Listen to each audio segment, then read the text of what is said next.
pero como estamos hablando de infección, la clínica y el tratamiento son parecidos, entonces por eso no es tan caro como parece. ¿Ya? Así que atentos y sin charlar. Mientras más charlen, más nos atrasamos, más tarde nos vamos. Bueno, ya vimos traumatismo, ACV, ahora vamos a ver infecciones. Tenemos las no víricas y las víricas. Dentro de las... antes de eso, para hacer el diagnóstico habíamos hablado un poquito de la punción lumbar, ¿cierto? Habíamos dicho hasta qué nivel llegaba la médula.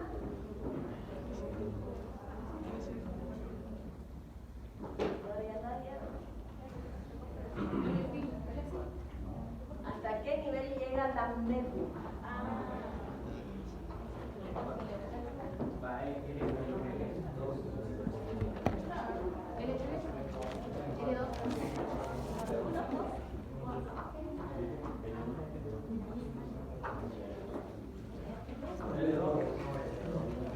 L1 máximo L1, ya por ahí de repente en alguno, L2 difícil, pero hasta L1, y de ahí empieza la cola de caballo. Por eso es que la punción lumbar se hace ¿en qué nivel? Por debajo de L2, puede ser L2 y L3. ¿Ya? Ahí tienen. Esa es la pregunta de cómo. Aquí, ¿ven? Entonces, para hacer una punción lumbar, lo que tenemos que hacer lógicamente es aumentar el espacio, ¿cierto? Se ubican hueso, disco, hueso. La aguja va a entrar por el hueso o por el disco. ¿Por dónde creen que entra la aguja para hacer punción lumbar? ¿Por el hueso o por el disco? Por el disco. Bien, algunos dicen que no hueso. Por el disco. ¿Por qué? Porque lógicamente es lo más blandito, ¿no? Pero para que nosotros sea más fácil todavía, porque pueden haber personas que por la edad pueden tener el disco deshidratado y ya disminuido.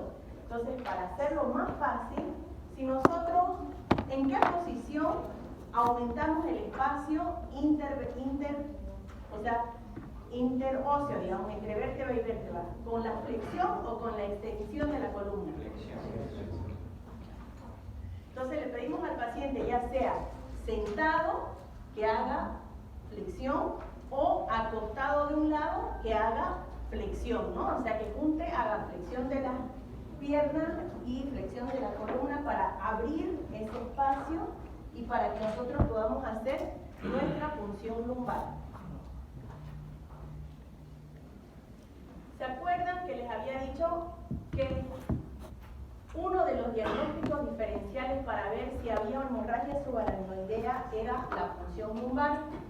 Habíamos dicho, ¿por qué? Porque se tomaban 2 o 3 frasquitos de muestra. Si era hemorragia subaracnoidea, ¿cómo salía?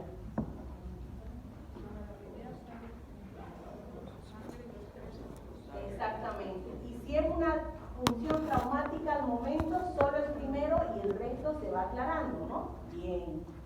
Entonces, ahí repetimos.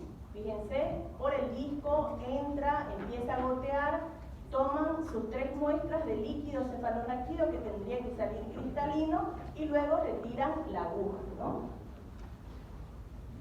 Y siempre tener en cuenta que no tiene que haber hipertensión endocraniana, porque si no ustedes pueden ocasionar que el paciente se produzca una herniación. Entonces fíjense las 2 posiciones, acostado de cúbito, no sería de cúbito lateral, o si no sentado, pero con flexión de la columna. ¿Para qué? Para liberar estos espacios.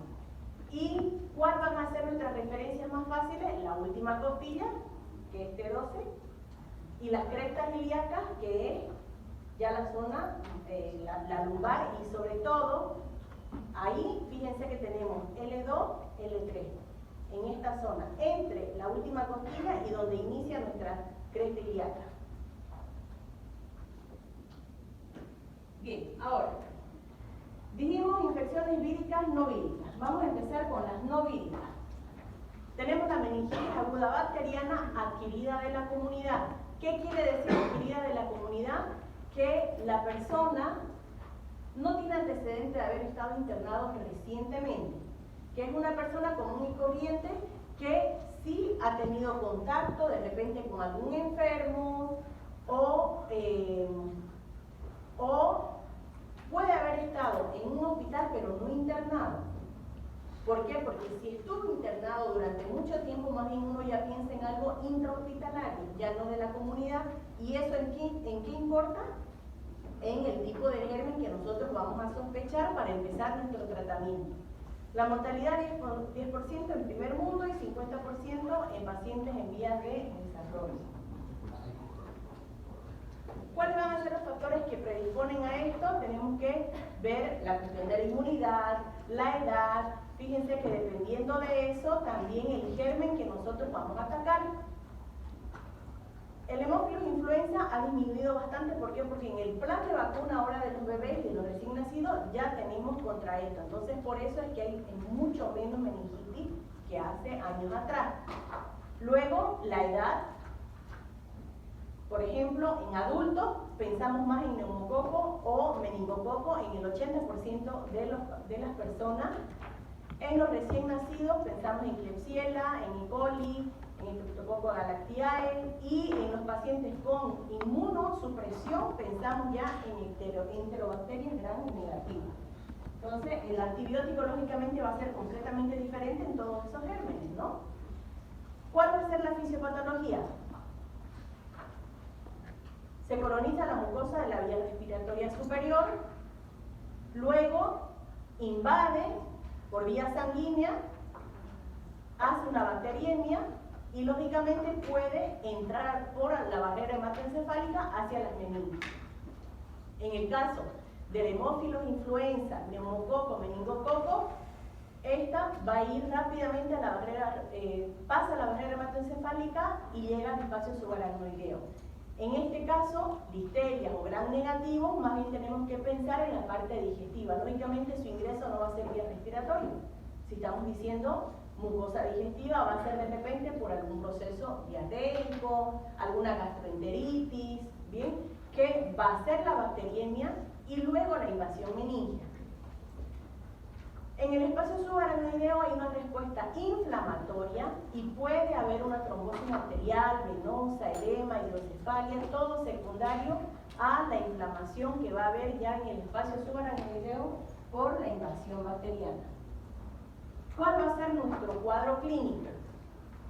¿Cuál es la triada clásica? Fiebre, rigidez de nuca y alteración de la conciencia. Esta es la triada clásica. ¿Bien?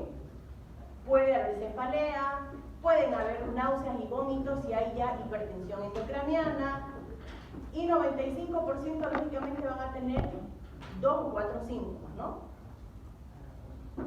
Al examen físico dijimos rigidez de nuca, que puede manifestarse cuando nosotros intentamos hacer la flexión del cuello, el signo de Kernig, que es cuando nosotros hacemos fíjense, elevamos la pierna extendida y automáticamente el paciente va a flexionar la rodilla de forma refleja por la irritación de toda la meninge a nivel de la columna. Y al revés, el de Brudzinski, elevamos la cabeza y en reflejo el paciente va a flexionar las dos rodillas.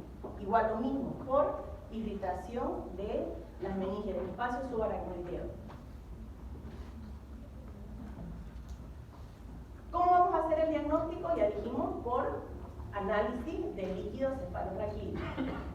Siempre que hablamos de infección, sea sangre, orina, líquido cefalorraquídeo, pulmón, cualquier tipo de infección donde nosotros obtengamos una muestra, siempre tenemos que hacer cultivo y además hemocultivo. ¿Por qué? Porque si hablamos de bacteriemia, quiere decir que ya la bacteria está en la sangre. Entonces, al hacer el hemocultivo, nosotros vamos a tener el germen y al hacer cultivo de la secreción que saquemos, ya sea líquido cefalorraquídeo o orina, vamos a corroborar si es el mismo germen. ¿Bien? Entonces, hacemos hemocultivo, vemos también cuando nosotros hacemos la punción, nos sirve también para ver cómo sale el líquido, si sale a presión, si sale con presión normal, no solamente el color, sino también la presión. Ahí en el líquido, ¿qué es lo que vamos a ver? El tipo de célula, si es polinucleares o mononucleares, que cuando es bacteriano, ¿qué estaría aumentado? Los polimorfonucleares, y cuando es viral, los mononucleares. Tenemos que ver la glucosa. ¿Quién consume más azúcar, las bacterias o los virus? Las bacterias. Exacto, entonces también tenemos que ver la glucorraquia, aumento de las proteínas y además detectar el antígeno bacteriano que es mediante el cultivo. Entonces, sospecha de meningitis, hemocultivo, vemos el examen físico con fondo de ojo para ver si hay edema antes.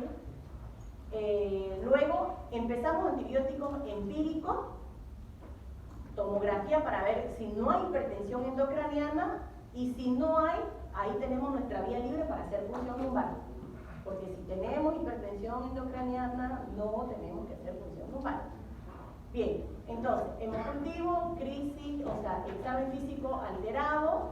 Si no hay todo esto, podemos hacer tranquilo la punción lumbar. ¿Por qué? Porque claramente y clínicamente vemos que no hay signos de hipertensión endocraniana.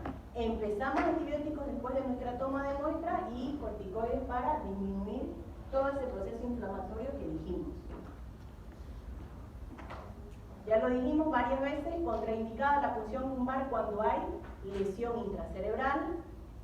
Realizar una tomografía a pacientes con crisis epiléptica y repetir si no se obtiene una respuesta favorable en las 48 horas. O sea, hacemos una punción, el paciente con fiebre, empezamos antibióticos, si el líquido sale en teoría limpio o no muy alterado y no hay respuesta al tratamiento que nosotros estamos dando, volvemos a repetir la punción lumbar. ¿Y cuál va a ser nuestro tratamiento? Si hay vómitos explosivos, alteración de la conciencia, nuestro ABC está alterado, lógicamente el tratamiento va a ser en la unidad de cuidados intensivos. Aislamiento respiratorio, si estamos sospechando de un meningococo. Antibiótico, tenemos que elegir los que penetren la barrera hematoencefálica, que no son todos los antibióticos. Bien, dimetropin sulfa, rifampicina, cefalosporina de tercera y cuarta generación, y ahora bueno, ya tenemos carbapenem y tenemos otros antibióticos más potentes, ¿no? Dependiendo, ya sabemos, de la edad, del tipo de germen que sospechemos, si es inmunosuprimido o no. ¿Cuántos días? Mínimo 10 a 14. En la meningocócica 7 días, por estreptococo 2 a 3 semanas, por meningitis, por listeria monocitogenes o gran negativo por lo menos 3 semanas. Corticoide, hemos dicho, para disminuir todo el proceso inflamatorio, damos antes de, junto con la primera dosis de antibiótico, y luego por 4 días cada 6 horas. Y aislamiento respiratorio a las 24 horas, ya les dije, en el caso de meningococo, ¿no? Tengo una duda, doctora. Darle corticoides no sería anticonvulsivo si tenemos una infección bacteriana. Lo que pasa es que el corticoide, cuando ustedes van a dar el antibiótico, se va a producir toda la reacción antígeno-anticuerpo y todo el proceso inflamatorio de esa lucha que hay ahí. Ese proceso inflamatorio puede ser mucho más peligroso que a veces la misma meningitis en sí. Entonces, por eso se da esa carga cuando uno da la primera dosis. Después, solamente 3 días más. Esto para que ustedes lo lean con calma, está en el libro. Fíjense, depende de qué tipo de germen, qué tipo de antibiótico, ¿ya? ¿Por qué? Porque cuando yo les ponga un examen, un caso clínico en el examen, yo les voy a poner, supongamos, algún paciente, no sé, con HIV, maltratamiento, no hace controles. Ahí ya los estoy orientando hacia qué tipo de paciente, con lo que les he dicho. HIV sin controles y que no toma medicación. Inmunosuprimido. Entonces, y presenta rigidez de nuca, sospecha con que hay un positivo, fiebre, vómitos explosivos, y yo les voy a poner sospecha, primero, impresión diagnóstica. ¿Qué me van a poner? Después les voy a poner examen complementario y por qué. Porque no es solamente me van a decir TAC, me van a decir tomografía, ¿por qué? Entonces me van a decir tomografía para descartar hipertensión intracraneal, para que la respuesta sea completa, si no va a haber medio punto. Y les voy a poner tratamiento. No me van a poner antibióticos. ¿Por qué? Porque estamos hablando de qué tipo de germen, el inmunosuprimido. No les voy a preguntar dosis. Se los voy a dejar pasar las dosis. Pero sí me tienen que decir qué antibiótico. ¿Ya? Ahí, para que profundicen bien. Ahora, estábamos hablando de las meningitis de la comunidad. Ahora vamos a las nosocomiales. Pueden ser por complicación de una cirugía, que se haya contaminado el quirófano, colocación de catéter intraventricular, traumatismos craneales graves, funciones lumbares, o sea que nosotros mismos hayamos contaminado el líquido al hacer la función lumbar con una mala asepsia y antisepsia, TEC grave, sepsis. El cuadro clínico, la triada, igual porque estamos hablando de una meningitis, cefalea, fiebre, signos meningios. El diagnóstico, lo mismo, líquido cefalorraquídeo, hemocultivo, tomografía. Entonces, si se fijan, esto va a ser muy similar en todas. Ahora, el tratamiento empírico estamos hablando de intrahospitalario, por lo tanto el germen va a ser más agresivo, por lo tanto nuestro tratamiento también tiene que ser más agresivo. ¿Bien? Ahora, tuberculosa, causada por... Exactamente, por el Mycobacterium tuberculosa. Adquirida por inhalación tras contacto estrecho y prolongado con un enfermo contagioso. Lógicamente es importante, no solamente si recibimos al paciente y hacemos el diagnóstico, tenemos que ya activar toda la parte de epidemiología. ¿Por qué? Porque no aparece de la nada, es por un contacto. Y ese contacto, si ustedes lo curan al paciente, mientras siga recibiendo toda esa carga en el domicilio o en su entorno, puede volver a contagiarse, no es que queda con inmunidad. Y peor aún también todo el resto de